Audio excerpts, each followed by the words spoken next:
What's going on? It's your guy Travelmatic, and I am back with another banger, another live stream, another Matic Mondays. And if this is your first time seeing us with Matic Mondays, we talk about all things remote work, digital nomad, a little travel in there, transferring your skills, going from the cubicle to the remote desktop, laptop. This is your place. Like and subscribe, share the content. And if this is your returning time, hey, welcome back. We back with another banger with my co-host, the wonderful Sports in Heels. Hey y'all, good evening. Good evening, good evening. Hi. I felt like giving you applause today. Let me. I know, I need an applause. Yeah, yeah, yeah. Thank you, thank you. All right. Here. Um. So what's good? I haven't. I literally haven't chatted with you in a few I days know. or so. You've been um Um, enjoying yourself and all that stuff. yeah, I've been living life and then enjoying the summer locally. Yeah, so I got to see Queen Bee on Monday, a week ago today, um, in Louisville, Kentucky. That was quite the experience. I was actually in, if anybody's been following or been to the concert or interested in the concert, I was in Club Renaissance, which is a total different experience than sitting in the seat. Yeah, it was quite the experience. I really enjoyed. I've been. This is not my first rodeo with a Beyonce concert or traveling to a Beyonce concert, but it was my sisters. I went with my twin sisters that are younger than me and my niece.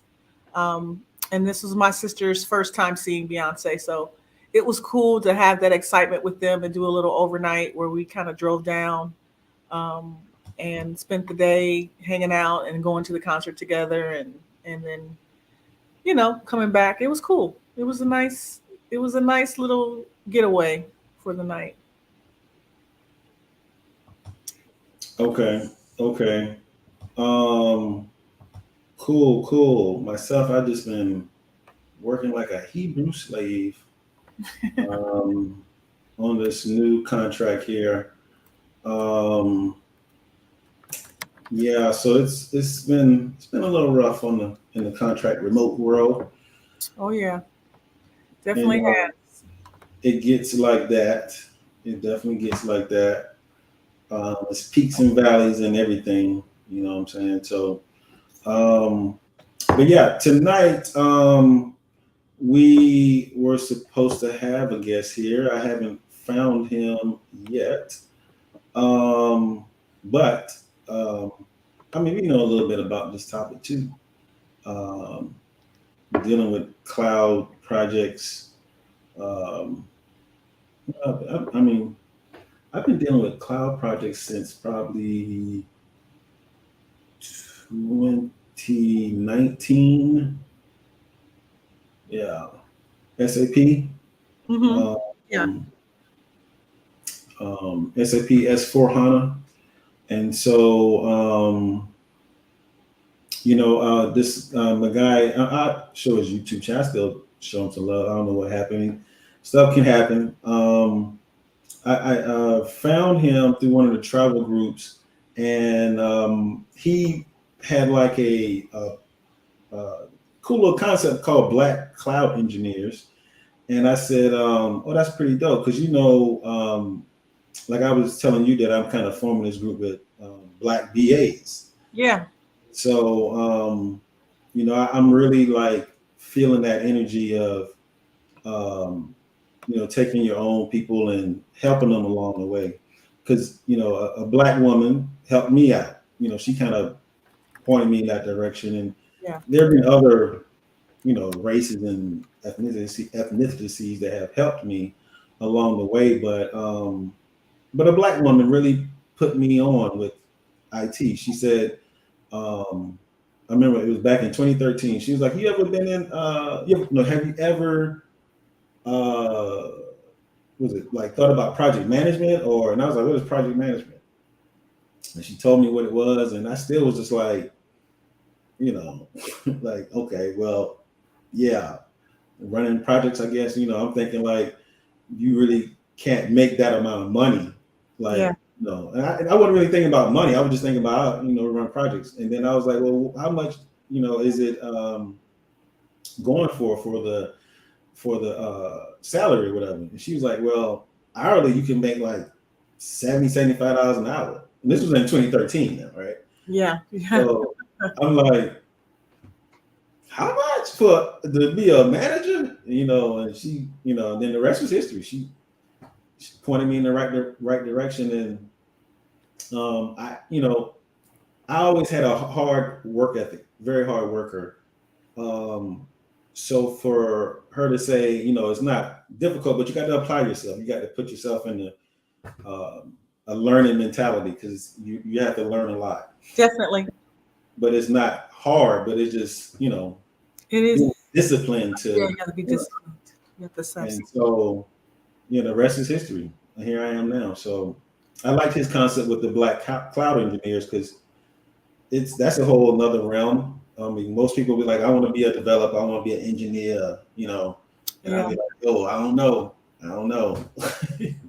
it's Yeah. They're different people. Engineers and developers are different people. That's why they get paid the money they get paid. Yeah, I remember when I got exposed, I worked in consulting as well for, Waterfall, EW, ERP, SAP, um, S4 HANA company, that specialized in those kind of implementations. But I started on the operations side. So I saw from a resource perspective, the costs, breakdowns for project delivery, cost rates for each resource, how much they were actually salary wise paying the resources, and I know how much they were billing. So once I had a good understanding of what they were billing and costing the company to operate, and also having direct relationship with resource management and how they use third party resources, aka contractors, and seeing how much contractors were negotiating for on an hourly basis based upon how much it cost us to actually use them in a budget for a project, I got real smart about they're actually making a lot of money off of me on a billable basis. And I'm getting a tiny fraction.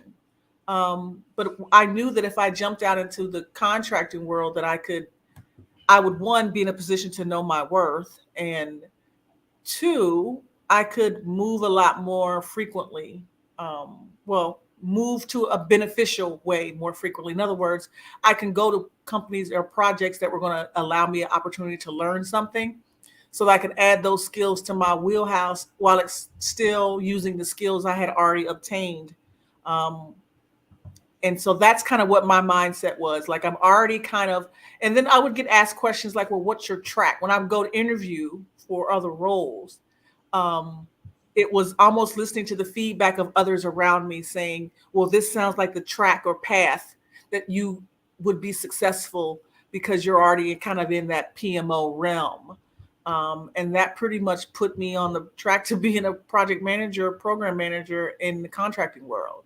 Um, Especially since once I got into that and being a scrum master, you really get to learn not just the operational side, but you get that hands-on project delivery, management, coordinating experience, right? And that's kind of how I got to where I am. But one thing that always remained the same: we needed more Black engineers in the development world. When I can probably count on one hand how many um, solution architects or lead engineers were Black in these projects. So it would be nice for that gentleman to come on and talk about his path and how he's helping others to have a similar path for cloud engineers that look like us.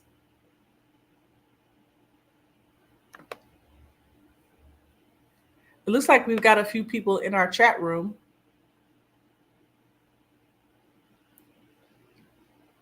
I think you're on mute, Adrian. Yeah, I am on mute. Sorry. Um, yeah, he's jumping on now.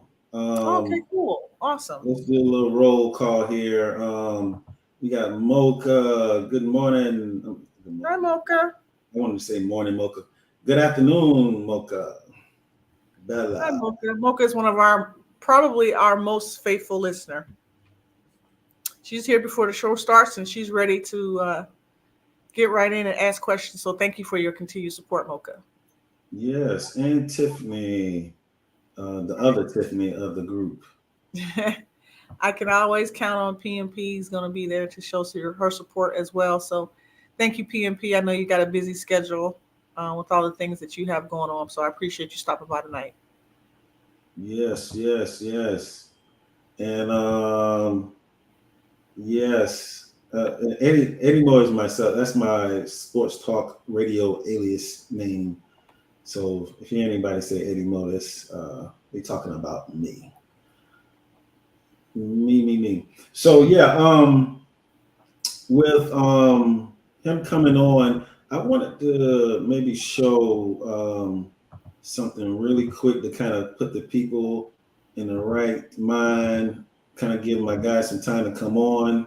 Okay. I'm gonna play this. What is cloud computing in 6 minutes here? Small software development firm and you want to scale your business up. However, a small team size, the unpredictability of demand, and Oh, come on.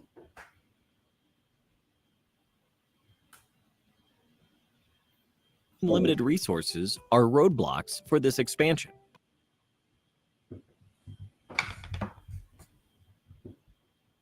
it's spinning. We are not having a good That's when you hear about cloud computing. But before God. investing money into it, you decide to draw up the differences Is that a link? It's yeah. I should play it from the between on-premise and cloud-based computing to make a better decision. When it comes to scalability, you pay more for an on-premise setup and get lesser options too. Once you've scaled up, it is difficult to scale down and often leads to heavy losses in terms of infrastructure and maintenance costs. Cloud computing, on the other hand, allows you to pay only for how much you use, with much easier and faster provisions for scaling up or down. Next, let's talk about server storage. On premise systems need a lot of space for their servers, notwithstanding the power and maintenance hassles that come with them. On the other hand, cloud computing solutions are offered by cloud service providers who manage and maintain the servers, saving you both money and space. Then we have data security. On premise systems offer less data security thanks to a complicated combination of physical and traditional IT security measures, whereas cloud computing systems offer much better security and lets you avoid having to constantly monitor and manage security protocols. In the event that a data loss does occur, the chance for data recovery with on-premise setups are very small. In contrast, cloud computing systems have robust disaster recovery measures in place to ensure faster.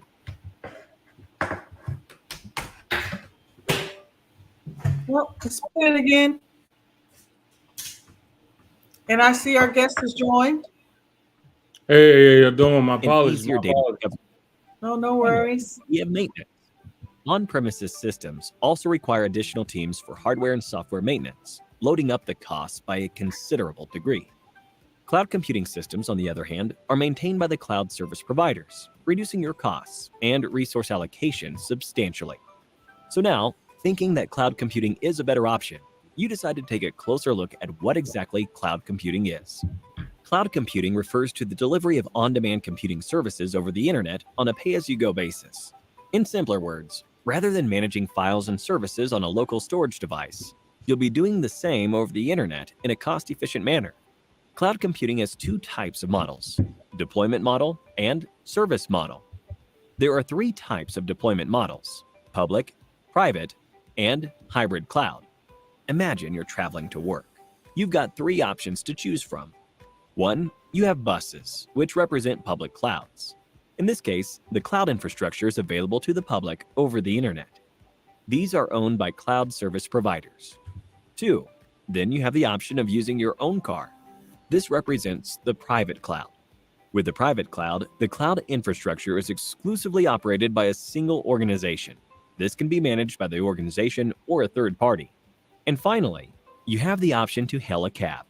This represents the hybrid cloud. A hybrid cloud is a combination of the functionalities of both public and private clouds. Hmm. Next, let's have a look at the service models. Okay, There are let three major me service models available: EAP, turn that down. Okay, so we have my guy here. He is on with us today. And Mr. Chambers, I'm glad to have you on. Matic Monday, this is us. This is Tiffany, Sports and Heels. Hey, Tiff, how you doing? And How you doing? Legendary, we legendary. are glad to have you on, brother. You know, I've like I said, I saw you on Black Men's Options. Yeah. Um, giving your story. You kind of remind me of yourself because you're from Atlanta, right? Uh, I'm, You live here. I was born in North Carolina, but I grew up here in Atlanta. Yeah. So yeah, you can say I'm from the city. Yeah. Yes, and as the old saying goes, started from the bottom, now you're here. So I Absolutely. heard the story. I would love for you to go through the story and how you became, you transfer your skills. And that's what this channel is about, pretty much transferring your skills. I was in one time in the cubicle in Sprint in the call center Hmm. on a dialer, picking up calls. They can call it sprinters. Shout out to You got to customer do service. 50 calls a day. And they on your butt like, hey, you've been in timeout for longer than 15 seconds. Like you got to be back on 15 seconds, note the count everything, man, making $15 an hour, you Right. know. And I don't work half as hard as I do now, and I 4x that now. Yeah. Man. And I came from, I mean, I was a temp at a consulting firm. And they were doing implementations, and I was an executive assistant to I didn't have nothing to do with the delivery. Mm. And I'm hustling my way onto the billable side, and that's the money side. Yep.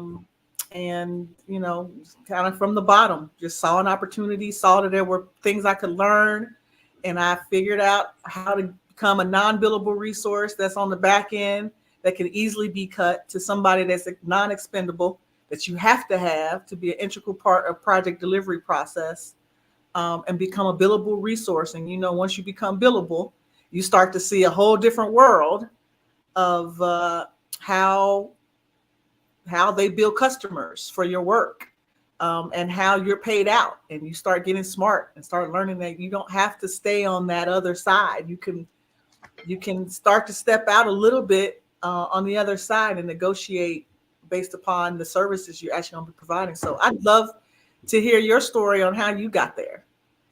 Yeah. Y'all both started off better than me. I'll be honest with you. For starters, right before I became a cloud engineer, right before I got into tech, actually, it was 1 year I made $19,000 for the whole year. This is right before, this is the same year I got fired from Lyft and Uber. And then even in a prior life to that, I worked in project management for a telecommunications company, and I came in through the temp agency making, I think, $8.25 an hour. I was only supposed to be there a week, and I hustled my way up to being there for 4 years and becoming a level 2 project manager. Ended up buying my first house then. So that was my first. That was my first time reaching pivotal success for myself and most importantly for my family. But then I had, ran into financial storm, not appreciating poor money management skills and everything. I lost everything that I gained. And so, which caused me to have to retreat. I had to lost the house, job was going, everything. I mean, everything. I had to go back sleep on my mom's couch. Yeah, at this point, just fast forwarding things a little bit, I came across when I was doing Uber, and I would come across guys, started off being Indian guys, actually, who would tell me about getting into big data engineering. And it was like, yeah, become a big data engineer, just go start studying, AWS, et cetera, et cetera. And I was like, okay, I'll look into it. I'll look into it. But it wasn't until I met my best friend, my bro. Um, his name is Conrad, and Conrad changed my life. I picked him up one morning doing Uber, and I was taking him to work, and he said, "Hey," usually I don't like talking. I'm not a morning person. I just want to take you to your destination quietly with the radio on low, um, talk radio, or it's very like I shouldn't have been driving in the first place, to be honest with you. And so, he was persistent on starting this conversation with me. You know how New York people are. They're gonna get you to they're gonna pester you until you have a Yeah. conversation with them. So he did, and then he said, and I told him things I'm working on, aside from doing Uber, because everybody has this story about how they're working, building this spectacular business on the side, and they just do Uber to make a little bit of money, XYZ. When Uber was all I really had. But he was like, "Oh, okay. You ever thought about getting into the cloud?"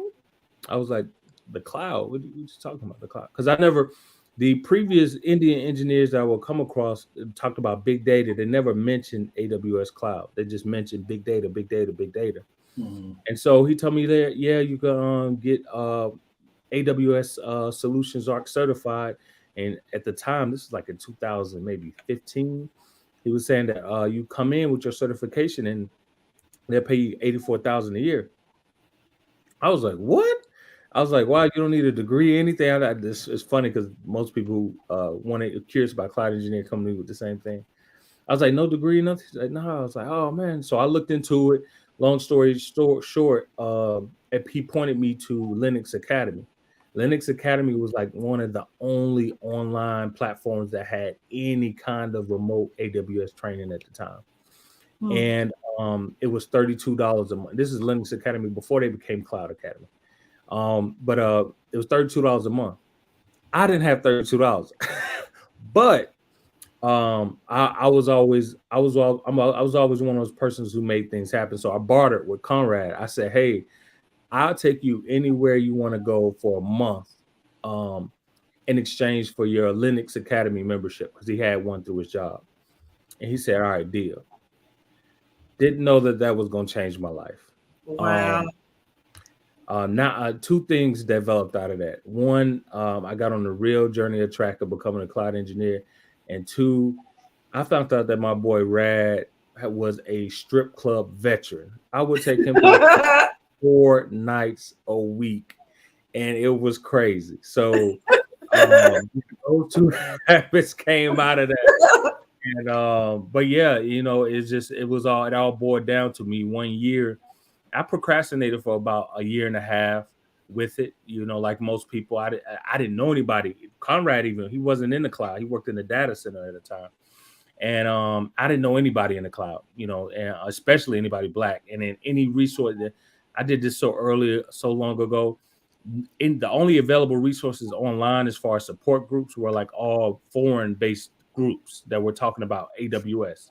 Yeah. And then most of their things was talking about like all type of like spammy type of posts that they would make. So it wasn't really helpful. It was like spam based on, hey, try this to pass the test, and XYZ about these various product offerings and stuff. So, but yeah, 1 year I decided to myself, I had finally moved out my mom's house, and I had got a part-time job with the government, um, installing Dell computers for the city of Atlanta, and which is another long story. But I was there. I had four roommates. They were all white boys. They were all brothers. And my room, I didn't have a doorknob, but I had to push my hamper basket up on the door to keep it closed because they had three cats. And when I was going from work, the cats would come in through the door. So that's my way of keeping cats out the room. And Yeah. my bed was on the mat. It was a whole thing. But I was at my mom's house. But I made a decision. I said literally to myself one night, I said, man, I'm going to become a cloud engineer this year, or I'm going to die trying. That's literally it. I was at my wit's end. I was like, I'm throwing everything at it. The whole kitchen sink, all the little money I got in my bank account, all my little time, instead of going out on these dates and going out having fun and going out splurging, doing this and that and the third, being young and living I'm just going to sacrifice this whole year to dedicate to becoming a cloud engineer. Went through various boot camps, all sorts of things. So I ended up actually failing my AWS cloud practitioner certification twice before I passed the third time. But I tell you, on that third time, I passed. I would say no later than a week later, I got a call back from a company who wanted to interview me. And we went through a round of 6 interviews in 2 days. And that following Monday, they made me my first cloud engineering job offer. So literally 2 weeks after getting my certification, it changed the whole game from me. They said, hey, we need you to move up to North Carolina. You got to be at the office. You got to work. You had to work this weird midday shift from 5 p.m. until my shift would end at like, I want to say like 3 something in the morning or something like that. No, from 5 p.m. until like 9:15 in the morning. It was some wild number like that. But anyway, did that. And man, I dedicated myself to it. And I would say within 2 years, I started making 6 figures as a cloud engineer and was fully remote, and everything's just been up to then. So now I'm a cloud architect for a medical company here, based out of Boston, but I work remote still. So that's basically been my journey. I love this. Some of the very frequent themes that Adrian and I have on Manic Monday is about taking chances. When it comes to, we've had a various number of careers in tech and other fields, as well. But basically how to get that remote lifestyle, right? What kind of roles you can get for that remote lifestyle. But we always say the same thing. There's a level of sacrifice that we don't want to have to take, especially for us. We don't want to have to take that route, but we understand, we know that we're going to have to. And it really is just about saying, okay, I'm going to set everything else aside and put my focus into doing this. And what I love about your message and the messages that we have from others we've had on our show and from ourselves is, once you put yourself out there, things will start happening. I can't explain it. It's not always successful. You mentioned failing the test twice. I went into the PMO, to go get certified for a project manager, right? And didn't have to get certified once I started getting offers and became a scrum master, and now I'm a product owner. Like things when you start taking, but it took me to take those first initiatives of going out and learning agile. What do I need to do? I need to learn agile. I need to figure out what's this new methodology of implementation. I'm going to have to pay for my own certifications. I'm going to have to take my own online classes. I'm going to have to go to workshops. There are things I'm going to have to do to sacrifice my time and energy in order to get this certification so that I can better market myself and having that understanding. But it took us understanding that the first step is to just try. Try. I tell everybody that, and this is one of the reasons why I ended up going from just having I created a Black Cloud Engineers group on Facebook. This was one of the reasons why I created that group and why I eventually had to turn it into a business. And then eventually from that into a boot camp. One of the things I learned in this journey of helping people is that you're going to get so distracted by people who haven't even tried, but want you to spoon feed them the answers and the solutions. And you learn how through not only your own testimony, but having helped others successfully achieve and crossing over to the tech, is that those who develop those interpersonal skills or intangible skills to self-resolve are the ones who always end up persevering and make it through, because that's what it's going to take to go from having zero educational background, zero technical background, to becoming any type of cloud engineer or tech professional, is having to pursue through not like going out there and kind of self-resolving questions that you have. So I can always tell if somebody's really trying to become a cloud engineer or cloud security engineer, cloud DevOps, based on the quality of the question that they ask. Because if you've done enough research and really tried things out, you're going to come to me with an exact question. Well, hey, how do I create a CI/CD pipeline? Or hey, which I'm having trouble with this architect solutions certification. I'm having trouble understanding how S3 buckets work. Oh, hey, I'm like it gets very defined questions that shows me you've been trying things out.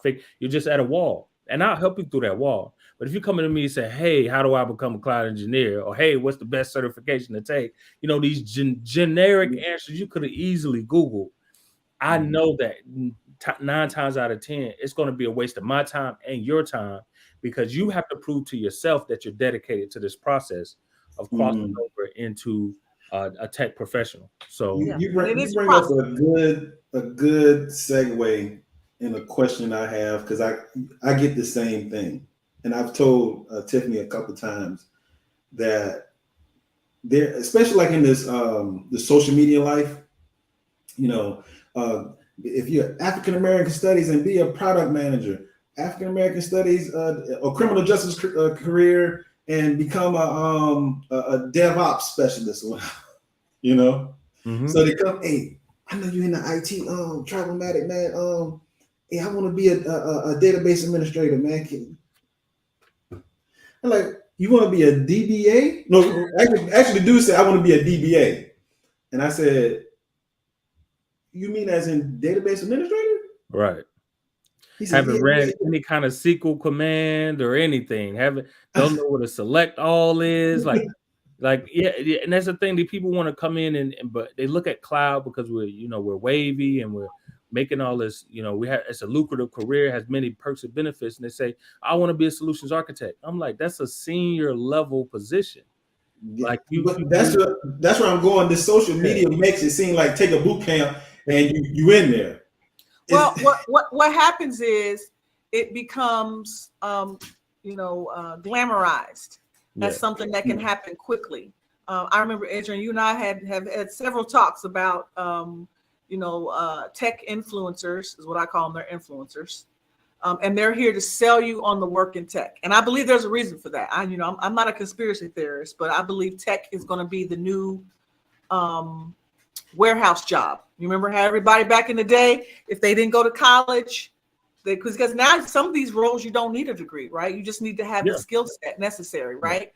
And they've made it glamorous so that now these people were clamoring to get into tech and not understanding that there's so many different nuances in tech that's different than regular corporate, that you really need to know some fundamental things to help you be successful, no matter how small of a role you have. I've been on the smallest roles when it comes to tech and delivery, being in operations and then moving to the delivery side. Even on that side, starting off as a project coordinator where you're just scheduling meetings, but it's a lot of work because there's a lot that you are always going to be responsible for. And let me be clear, you're always wearing more than one hat. So not understanding the nuances that come with these roles and how you might have to put on a project manager's hat as a solution architect, because you don't have a project manager and you've got to work it out with your team on who's developing what and scheduling, and you have stakeholders you have to answer to. There's reporting requirements that you are expected to basically know, and they're looking for you to be the advice and the adversary for your resources and your project at the same time. So there's a lot of stuff that you have to know fundamentally, and people just are not willing to put in the work. And a lot of that is because social media has made it such a sensational, 6-figure way to get there, but not really explaining that there's a lot of work behind it. Yeah, well, for starters, I want men, especially black men, to get into tech. I want them to treat tech like the warehouse. I actually want them to get out the warehouse and get into more of these tech roles, because, as you spoke to earlier, the barrier to entry is a lot lower than it is in other corporate industries, with way more upside. So I would love if we treated the tech professional realm like we do the warehouse realm, because we're due to automation, those warehouse jobs and the working conditions and the pay scale and even in the unionizing of it all is continuously marginalizing the value of a warehouse worker, especially a man, especially a black man, in that business. So we definitely need to get out of warehouse. I've been a strong advocate of that on my social media for years. Um, and yeah, tech is very nuanced. You can come in and be an analyst, and still make good money, have great opportunities, and most importantly, there's lots of cases where if it frees up your time to be able to be an analyst of multiple contracts that you're working, or be able to run your business while you're being an analyst. Yeah. There's so many opportunities in this tech world, that's beyond what you know, but you don't know unless you start doing the work on this side. Then you start learning about, one of the biggest issues that I see is a lot of people come to me and they say, "Hey, I want to be a cloud engineer, but I don't want to do any code." Well, I'm like, then you don't want to become a cloud engineer, because by definition, our job is to implement the solution designs that architects draw up. That means you're going to have to touch that command line. Yeah. The thing is that what they don't know is that you don't have to be a programmer. You're Right. not going to sit there. Most positions in tech, you're not sitting there coding all day. And then the code that you do learn, you're gonna there's probably 7 to 10 different types of commands that you're gonna use every day, and you're gonna become so familiar with the functions of those commands it's gonna become almost second nature to you, Yeah. because you pick up, it's repetition. You're picking it up, you're doing more and more. You're like, this ain't bad at all.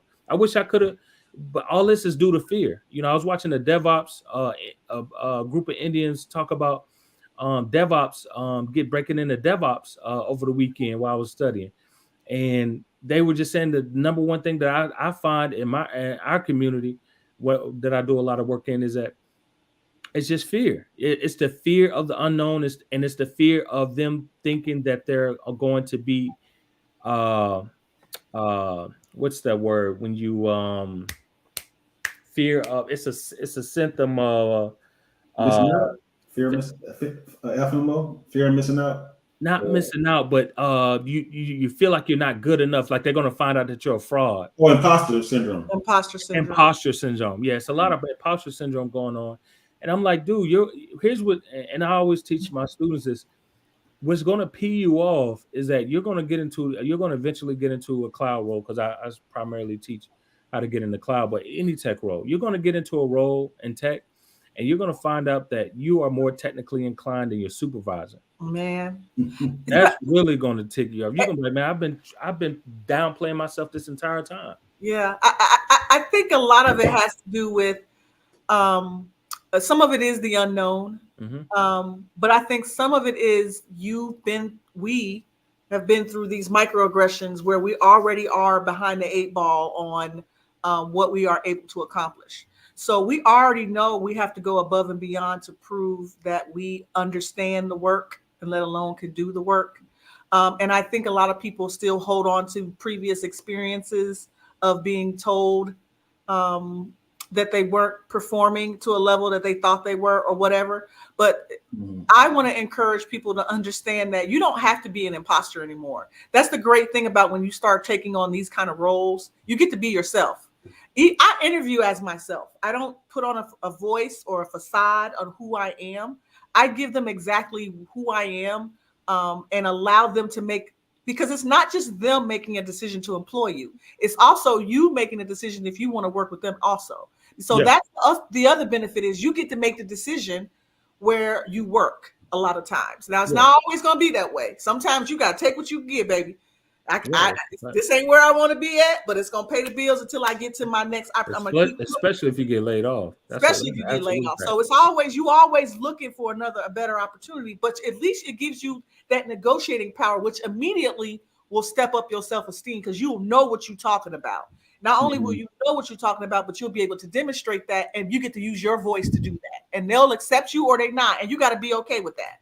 Yeah, I agree 100%.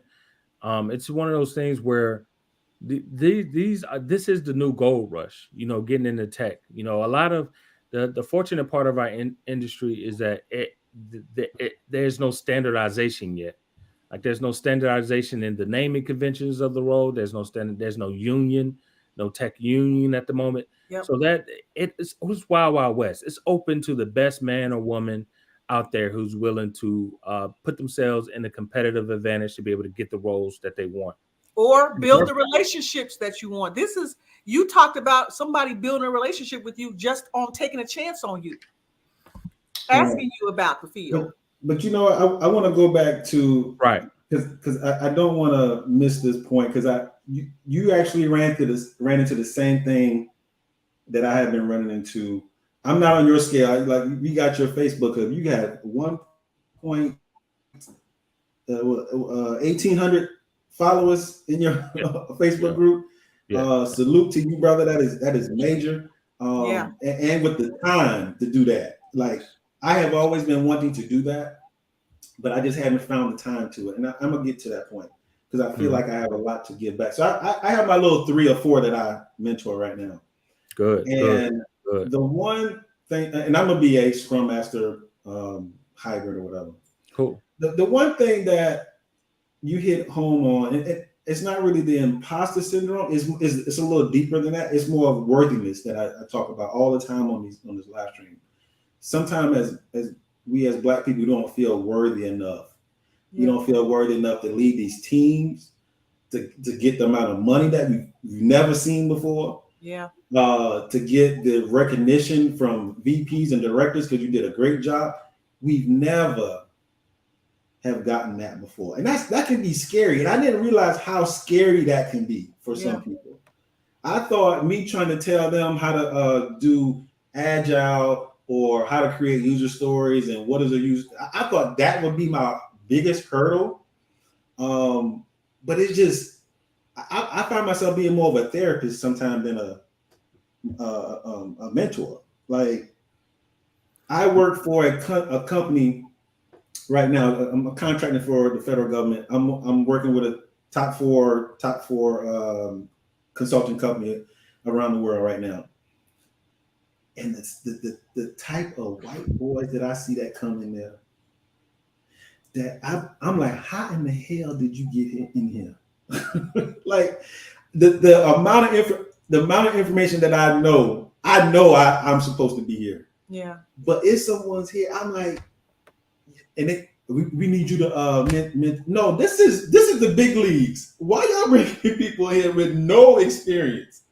You know what I'm saying? Yeah, I always point to this, especially when I'm talking to folks from my community, is when they run into this fear of approaching cloud careers or tech careers, because of the fears on the other side, that those fears, that everything that we mentioned, is that I rather take a risk trying to build this tech career, versus and do it my way, being able to make the type of money I want, be able to have the work flex lifestyle I want, uh, or versus having, because if I was locked up and in prison, they have me doing this for free, You 10 cents a day. better say that. The same they have me doing the same exact work for 10 cents a day.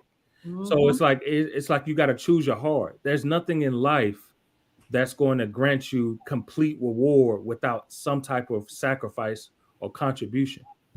Mm-hmm. So it's at that point, especially us as Black folk, we have to realize, like, you have to become your own savior. This, you don't have to, these things that you weren't given, these things by, as compared to other groups that they were given from generation to generation. Well, you have to start that trend for your generation. Mm-hmm. Because waiting around and having somebody having empathy for you to give you opportunity, you gotta create opportunities where there are none. This was not an easy route. When I had those conversations with those Indian men, and men like Conrad, none of them held my hand. None of them said, here. I had to figure it out. I Yeah. had Mm-hmm. to figure it all out by myself. And that's why I created my group, B Cloud Engineers, and other resources to help people like me, coming from backgrounds that just weren't tech backgrounds, and don't come from affluent backgrounds or what have you, or you're just making a simple career transition into cloud tech. I created these sources so you're not doing it alone. Like right now, today's age, with all the information that's easily accessible at your fingertips, and Google was free. I used to have to walk a mile and a half to the library. Yeah. The internet Yeah. is free. All you gotta do is lift your wrist. Yeah. And you can use your phone. I mean, I think it's okay to acknowledge that you have fears associated with taking a risk. But as I've learned throughout my lifetime, you gotta do it anyway.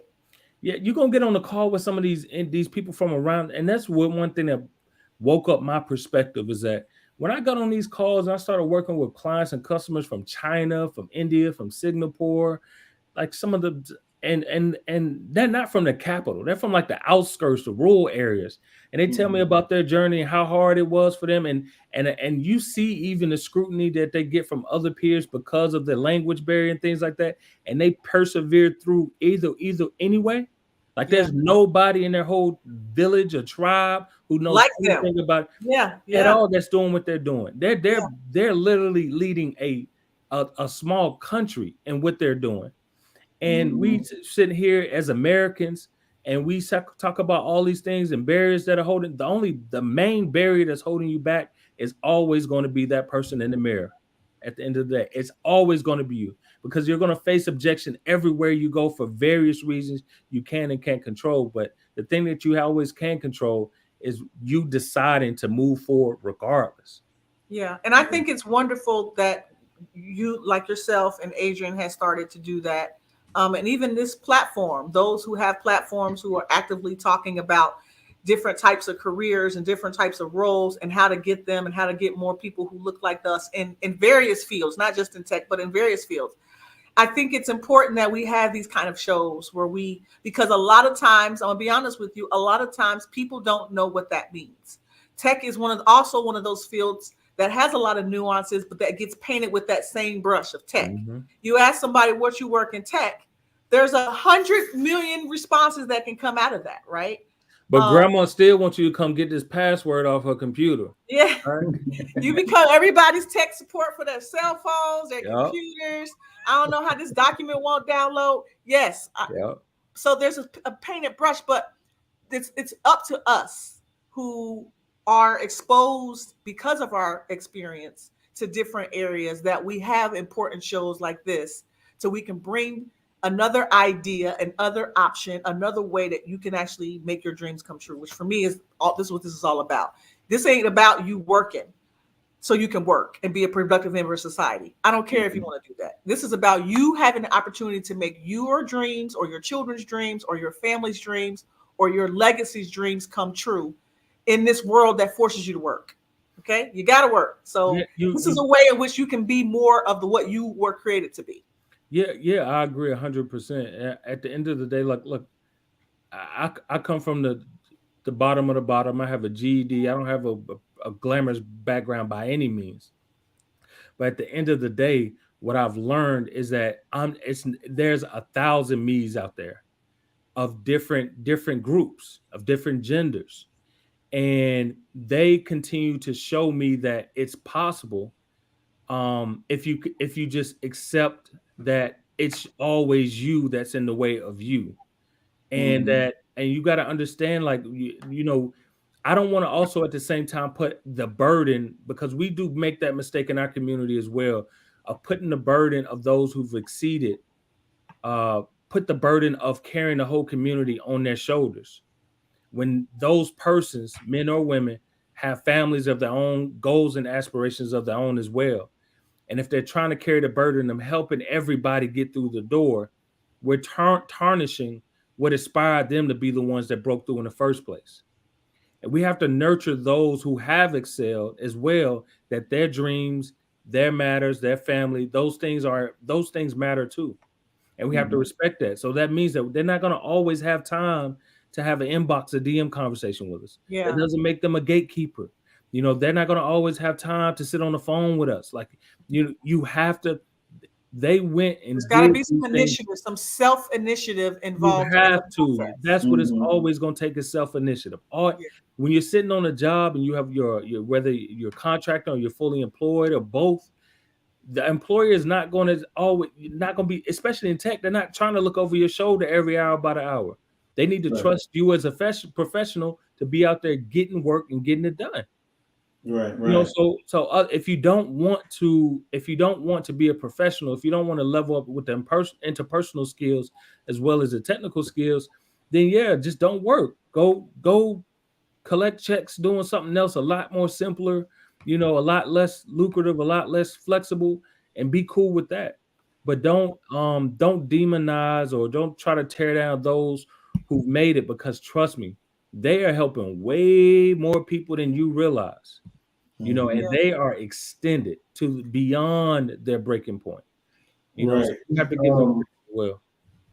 you mentioned, actually, I saw you today on your Instagram. Mhm. You were doing an interview with an Indian guy, Yeah, and yeah. I see you, and you talked about, doing training programs, because I remember back in 2019 I took a Teradata architecture class, was based out of India. Um, I was taking this on Friday, Saturday, no, Saturday, Sunday for like 3 hours learning about architecture, Teradata or whatever. Hmm. And I'm the only, it's like six of us. I'm the only black guy from Atlanta, Georgia. And Hmm. I spent about $400 on that class. I Hmm. thought it was because I was trying to learn SQL in a Teradata database. Yeah. But it ended up being the Teradata architecture, which I was like, Hmm. all right, now I'll just go ahead and take it. But in hindsight, it was the best thing I could do, because I learned SQL, Yep. but then I understood the commands and the scripting, because I took the architecture class. So it was good that I learned from the base level, and the Hmm. SQL came as it came when I learned on the job. I was in a data warehouse, Yeah. and Yeah. so with that, I started to see these Indians, man. The way these Indians work, if they see you taking the initiative, they'll stop whatever they're doing to help you. Absolutely. They will. I mean, they will stop in the middle. And okay, Adrian, let's go into the room. Let's go whiteboard, and we'll whiteboard some shit out for me for 30 minutes straight, and don't even think about it. And be like, "Do you have it? I can go over it again if you don't." No, I got it. I got it. I appreciate it. Man, them Indians have taught me a good 75% of what I know in IT. Yeah, man. Just because Indians I are applied smooth. myself, and they saw that I wanted to work. Like, Yeah. he ain't scared to learn. Like, he Yeah. gonna stay right up in here. If he ain't getting it, he just gonna stay in here until he get it. And I'm Yeah. like, I'm right here with y'all, man. If you there, I'm there. There's Indians, man. There's Indians where their whole household is in tech. The wife, the husband, the sons, Right, the brothers, the sisters, everybody's in tech. Like, you know, and yeah, you're right. But and it's just because people who work hard respect other people who work hard. At the end of the right. day, you know, there Yeah. was I got it's a white dude I used to work with. I call him Uncle Frank, and I was coming on and I was new to a lot. I didn't even really know Linux, man. I knew I knew cloud resources up and down, but I didn't know the basics of Linux commands or Git commands. Mhm. And man, Uncle Frank used to sit. Man, we would sit on calls from 6 p.m. in the evening till 12 in the morning of him just walking me through things, Mhm. you know, step after step after step, and listen, and would ridicule me if I didn't remember something that he told me. Like, he was a hard teacher, you know, and I would just eat it because I'm like, look, I need what he got in his brain more than I need to be at peace with how he speaks to me. You know, this Mhm. isn't where I need to plant a civil rights protest. This is why I need to get some skill and some knowledge, because it's my fault that I don't know enough of what I need to know. So Mhm. So yeah, that's anybody, any scenario. I can't. There's countless people who've reached out and helped me. But that post that you're regarding to, yeah, when I took that Indian boot camp, I took an Indian boot camp. That was one of the first boot camps I joined on before I became a cloud engineer. 8 hours a day, Friday to Sunday for 4 weeks, and they're speaking in broken English the whole time, and they're going over they're going over solutions architects for AWS. Now, like you said, and I'm glad you said that because that's so beautiful.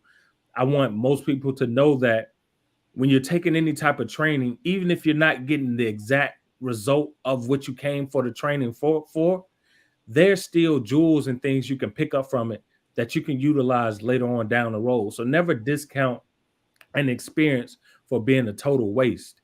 It Mhm. all adds up for a reason. So I'm glad you said that. But yeah, man, an Indian guy had me on his podcast, wanted me to shed light about crossing over data engineers and cloud engineers, how they mesh, etc. But it's just trying to spread the gospel, man, the gospel of what cloud engineers can offer people, especially people who don't have a technical background. And we're living in this turbulent market where a lot of the old brick and mortar careers are starting to become even more marginalized, and these tech opportunities open up. These aren't the tech opportunities of the past where you had to be no Microsoft DOS command lines. Mhm. So How old are you? I spend too much time on YouTube. So, audience, wait, are you even familiar with DOS commands? Because that's my generation. Yeah, I'm familiar with DOS command. DOS command, yeah, I'm familiar. What was I remember we had a computer. I'm 34, by the way, but we had a No, computer. see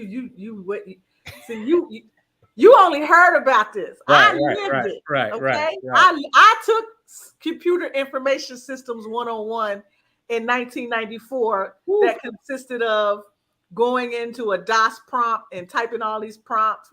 Listen, and the textbook was this thick I bought you back, because didn't I? it was all Yeah. manual. So that's all like, how old are you? Because that's an old reference. Look, That's like man, 10 listen, if years you before got your somebody, these time. people, these freshers are so spoiled now. Look, you had to go through a textbook, not a video presentation. You had to Yeah. go through a textbook. And it was like Mm. reading in another language because that's what it was. It was another language. You're Yeah, like, what? What does this mean? yeah, yeah. Had to Yeah. learn all the commands and prompts. I did want to ask you, so all of that, Yeah. how did you turn that into what we're seeing now, which is your Facebook group? How did that come about? Yeah, I started it because it's funny. Even in the group, I post old posts from time to time of me searching online, asking anybody in various groups, "Hey, you know anything about AWS? Hey, any cloud engineers?" Like it was no help online at all. Like it was bad. But I started because there wasn't one that existed. There wasn't a cloud engineering group on anywhere on online, and not on, especially not on social media sites. So I started B Cloud Engineers, and I wanted to be able to it be a resource for people like me coming in with no technical background, wanting to transition into cloud engineering careers, and just be like a resource network where we're all pillaging information off of each other, but valuable information that's specifically tailored towards, well, what are top certifications we should go after? Well, what projects do we need to go after to supplement those certifications that we gain? Who's hiring? Who's actually hiring? Who's what are the best? I've had Tiffany Hall, who's my go-to resume person. She does all my resumes for all my students and everybody. We do Q&As. We should do a thing called Black Tech Heroes, where we highlight tech heroes, people in tech who have achieved great things, and we'll just have an hour Q&A with them, where everybody in the group who participates on the video on the online the live feed could ask the person questions about how can I get in. We've had the job father on from Listen, LinkedIn. we just had Black Tech Week here in Cincinnati last week. Oh, dope. And Dope. I would have definitely like sponsored a person up and coming who maybe not exposed to tech. I would have sponsored somebody to come sponsor me. I would have paid for their Black Tech Week membership. Beautiful. I wouldn't have paid for their travel. But if they would have wanted to come up here and attend, it was like a $200 to attend all the seminar. They had Issa Rae and a number of other Black people in tech and dope. tech careers, tech related careers, and it would have been a great opportunity. So Yeah. I'll keep that in mind for next year. But this is what I mean: is seeing space, seeing that there's not a table, and building it not just for your benefit, because you've turned it into somewhat of a business with your workshops and things of that nature. Yeah. So that's outstanding. Thank But you're also offering this free resource the group of is resources completely of others Yep. who are in the community that you're connecting now. Yep. So that's commendable, very commendable. Thank you. Yes. So what kind of information can they find in the group like today? Yeah, I mean, if you join, it's a process because I have to always collect all the emails and I have a team of ladies who actually does that a lot of the admin work for me. So shout out to the tribe. But yeah, when once you get accepted into the group, it's just participating in conversation. I always say before you try to promote your product or whatever service you got going on, what have you, you have to jump into the comments of conversation first. Got to make yourself acclimated. It's not coming in here and you just spam away whatever you got to sell. We believe in quality over quantity. So yeah, you can jump in and get all type of advice on what are the best cloud search to get, what are the best projects to do, what are the best ways to structure your resume, what are the best ways to structure out your career path and becoming not only just a cloud engineer, but you can go into cloud security, you can go into security, which is quote unquote cybersecurity. You can go into Data management, software writing. yeah, and Yeah, so many yeah, avenues. just a play. We got a plethora of professionals in there, from our community who just always willing to help and answer questions. You're stuck on a lab or something. Somebody's willing to hop on a post and help you out. Just all time. It's just like our little hub. It's like the gathering spot for us just online. That's really how I That's can sum dope. it up.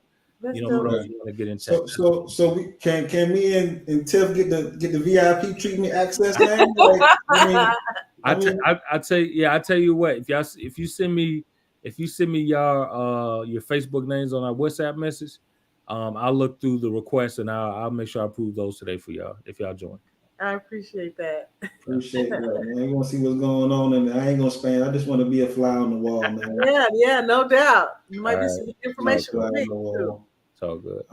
Yeah, because I actually have Microsoft Azure fundamental cert. Yep. Good. Um, going, I think I may go for the Google Cloud one too. I'm not sure, but it's Hey, just more to decorate my resume. But I was working on an Azure integration for who was that? Humana.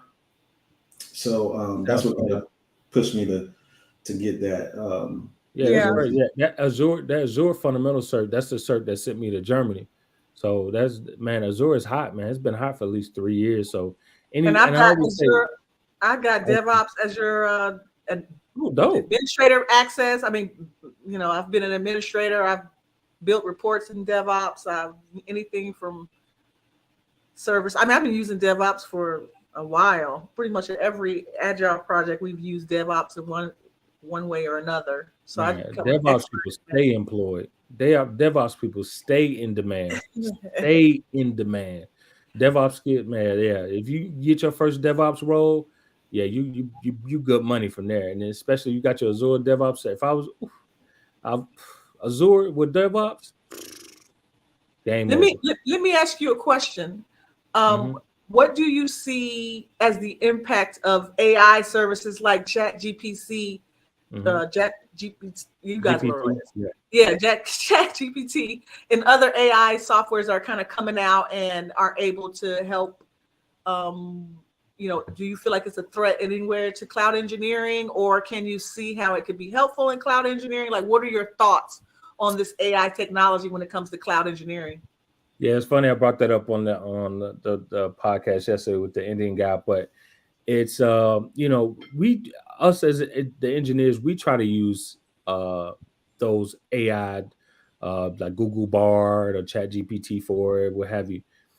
The thing about the software is it's too clunky still, and being able to implement any real engineering or build its own infrastructure, Mm-hmm. because the process of deployments and everything is too clunky for AI to be able to implement without it running in so many errors. And it's mainly because to train an AI model such as Chat GPT is very, very expensive. I remember we went to we had a we had a meeting with Google's AI team. What these chat AI companies are doing is basically they were hoping that chat GPT and these new AI tools were going to replace the search engines of today. That's what they were hoping. They were hoping the average consumer would throw away search engines, traditional search engines, and use theirs. Well, that's failed. The average consumer isn't going to their Chat GPT or Google Bar to search things. Now, if you've noticed, those companies have started to implement those AI. features Hmm. into the Yeah. search engine itself. But what they're now doing is pivoting to the private sector. So now what they're trying to do is sell a container like ML library to companies to have their own AI. So they're saying, Uh-huh. hey, we'll give you the template and we'll sell it to you at a price. We install it into your infrastructure, and all you have to do is train it up, and then boom, you have AI that you can use for your customer agents, and that your engineers and it can internally use to be able to do things like search through repos for changes or Oh my just search goodness. up terms, whatever. The problem with it is it costs too much money. It costs too much money, and it requires too much resources that most companies will not be able to afford. The costs still are unmeasured, which is a deeper dive into it. But at the end all be all, what you're going to see with Chat GPT is you're going to see elimination of administrative jobs and administrative tasks, front end facing customer tasks, uh, Mm-hmm. like the basic Q&A things, some documentation things, and you're going to see an introduction of AI prompt engineers. So these are people who are going to basically be retrained, who used to be the administrators, who used to be the document acquisition people, be trained on being prompt AI engineers, which basically means that they're going to know how to type certain questions within an AI trained library and to give it a certain output Mm-hmm. that they would then pass that information on to either a customer or a client that they're dealing with. So those are going to be the new data entry folks. Is they're going to learn how to uh, uh, be able to ask AI the right questions for the best output. Because even still today, when you go into AI, Chat GPT, something, you ask them a question, they'll give you a litany of answers, and it's because you haven't asked it exactly what you're looking for, Mm-hmm. which takes skill and it takes time. So, and at the end of the day, is it going to replace engineers? No, it's another tool that we're going to utilize, like we use all AI tools. Like most people don't know, Git is an AI tool. It's an automation tool. Visual Studio is an AI tool. Even Jira is an AI tool. Yeah. You know, we're going to use them like we use all tools. Going to assist us in our work more so, be like a dog, like a pet dog that does things for us. Not a replacement of the actual engineer, because there's still so many integral Yeah. knowledge that you have to take, and it takes so much money and time to train up a library.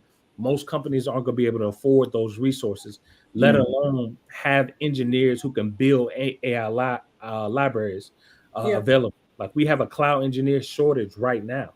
Like Yeah. there's not enough skilled people in the workforce. So So we just mentioned to our listeners, we just mentioned a new, we've been talking about AI a couple of shows, but it's important that when you see something that you're interested in that piques your interest, that you find groups like this. And I'm yeah, glad that, again, kudos to you for creating a group like this that gives people interested a place to go at least and start looking up information and start getting information and asking questions, because the market is always adding new nuances and new things for you to learn in order to stay on top. In order for you to stay competitive, it's important that you join groups like this. So when they have their ears to the ground, so they're able to hear about these new technologies and how companies are using them, yeah, and what their methodology is for using them, which will give you an advantage when you're interviewing or when you're on project teams, or when you're looking for the kind of roles you might be interested in.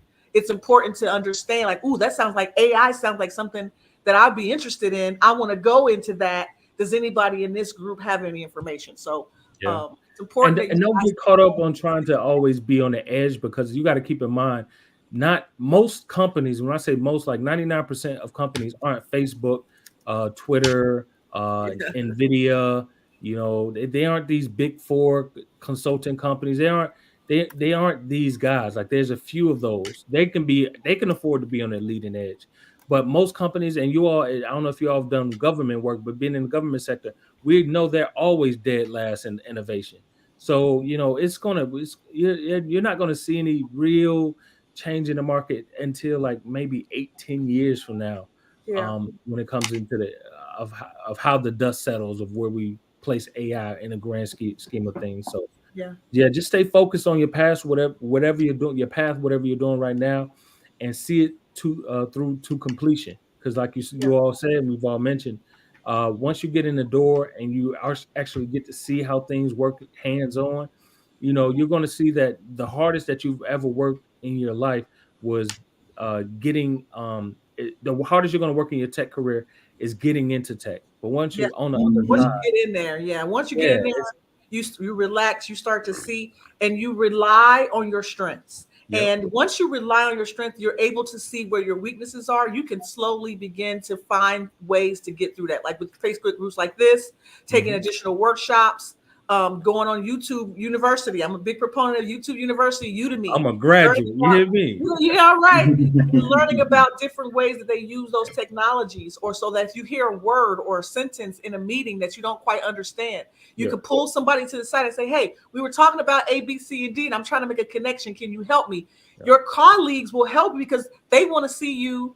They don't want to see the project fail, really, yeah, because it becomes a bad reflection of them, right?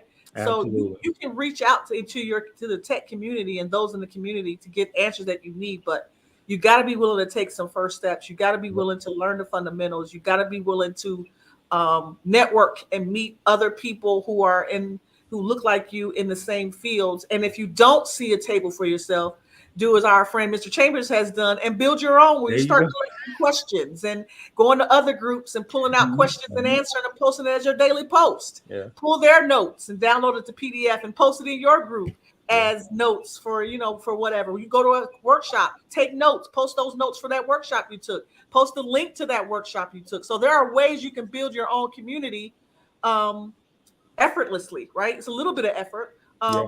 But yeah, there's ways that you can engage with your community if you really want to help in this manner and give back, or you can just join an existing community. But there's ways to get there. There are definitely ways to get there. Yep. Yes, yes. So I'm not going to hold you, brother. I said it was going to be an hour-long show. But before you go, I would like to put you in the hot seat, man. Want to Sure. switch it up a little bit. Let's do it, man. I got two things I'm gonna throw at you, and I want to get your response on it. Top three destinations you've been to. Oh, Colombia, um, Mexico, Tulum, Mexico, Okay. and Scottsdale, Arizona. Really? Scottsdale, Arizona is I'm going to beautiful. Arizona and I'm going to Columbia too this year. So Oh man, Colombia. Whew. I, I do love Arizona. Arizona is Yeah, Sedona is nice. yeah. Um, I just took my daughter this past spring break to the Grand Canyon. Oh, dope. Yeah, Oh, so she enjoyed that. I enjoyed it myself too. Lola's Waffles. When you go to Arizona, you pull in. I think it's near Goodyear, but Lola's Waffles. Whew, amazing. one of my very good friends relocated from my hometown to Arizona. I've been to Arizona a couple of times, but I'm Oh, going cool. back in October to spend a couple of weeks in Arizona with her. And she has mentioned Lola's before, so be sure to add it to my list. I love Lola's waffles. Okay. cool. Cool. That's the first time in my life I had infused Kool-Aid liquor. Oh my god, I love Lola's. I can't wait to go back. Infused Kool-Aid liquor. Okay. Oh my god, man, it is amazing. Interesting. I have to look that up. Yeah, I'm texting her right now. Lola's. I've been making a list of all the stuff and places I want to do when I come out there in yeah, October. So I'm adding Lola's waffles right now to the list. yeah. All right, all right. Next one. What are your top three sticks to smoke? Oh man, as a cigar aficionado, number one is Partagas 1845, the Okay. Maduro. Number two is any AJ Fernandez stick. I love those sticks; they're very well built. And number three would be Definition Cigars, black owned. I think they grow theirs out of Dallas actually. Um, Extraordinary sticks. Every cigar spot I go to, I always check to see if they got some definition cigars. That tells me how entrenched they are in the cigar culture. So, yeah. Okay. And you said it's the dimensions, Uh, definition. definitions, Yeah, definition cigars. Yeah. definition cigar. I'm gonna Oh, put it's it on my amazing. radar. Yeah. What is it? Is it a Nicaraguan Yeah. I'm not 100% sure, to be honest with you, because I never went to their website and looked at their make. I just know they come in 3 blends. They have three different strengths. Um, I always go for. I mean, I've never had a batch come from them. So whether it's a medium or full body one, um, they have these what I call light skin cigars. They're pretty good too. Great to have with coffee. But or I don't know Connecticut, huh?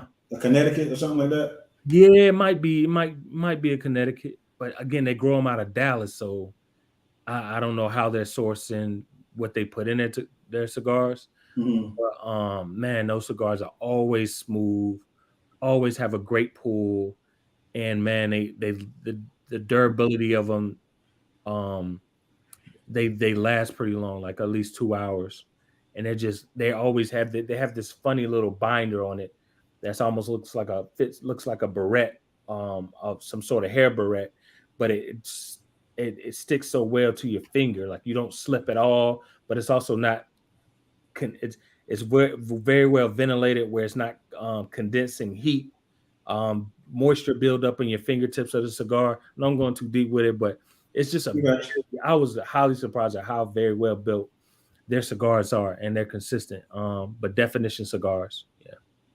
Interesting. Okay. Jay Cloud, what's good, brother? Yeah, I like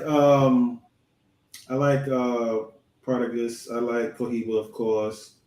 Oliva, LFD. Yeah, I like a Lever V series. Yeah, I like Mm-hmm. Mm-hmm. yeah. No, I'm tuning out this whole stick conversation. As long as it I'm don't not, taste like trash, I'm cool. Well, yeah, I live my- gas station. Don't get your cigars at the gas. I don't. I don't. I usually don't smoke cigars unless it's somebody I know give them to me because they're usually a aficionado. But typically it's when I'm out of the country. I usually don't even come. Okay, cool. I don't usually mess with anything domestic because I don't know where they really got it from. You know what I'm saying?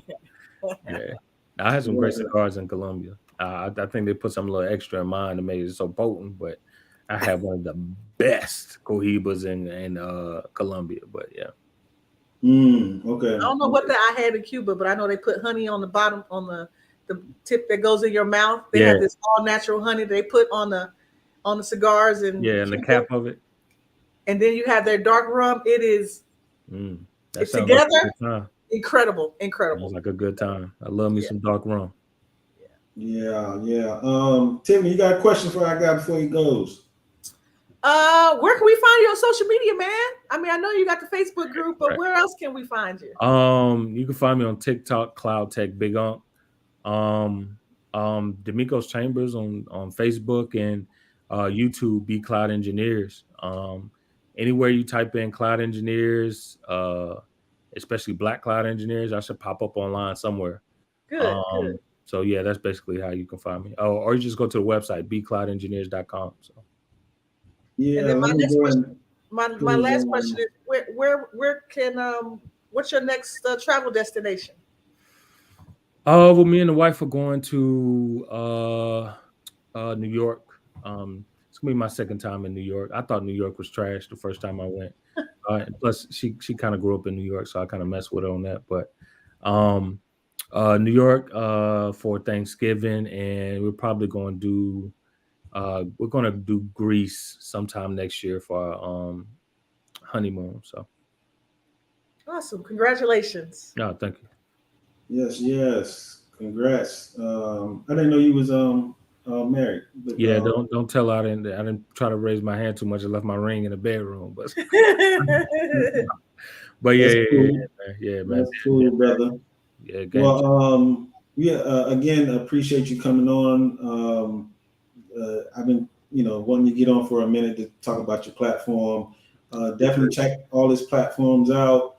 I've included his YouTube, I his appreciate that. Facebook group.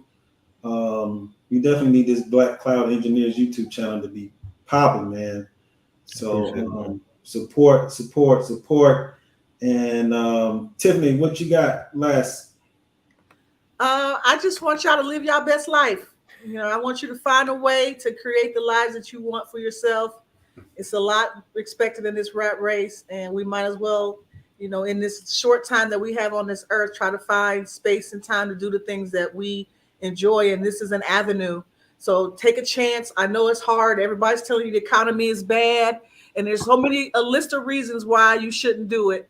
But I'm here to encourage you to find whatever it is. Don't have to be tech. Whatever it is that you're missing out on that can provide a better opportunity for you to be a better version of yourself. Step out on faith and start doing some of that work that's going to require you to be in a different place.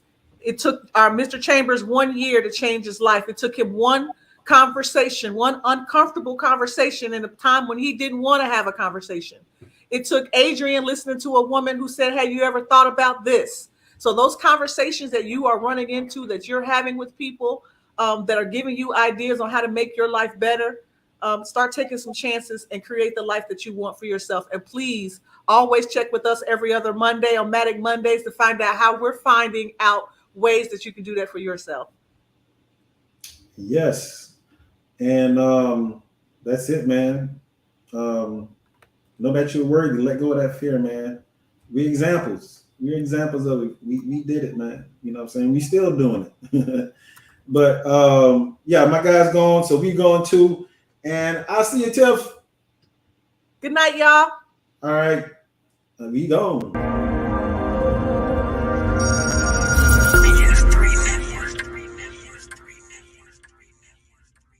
BS3 Network, changing the way you watch TV.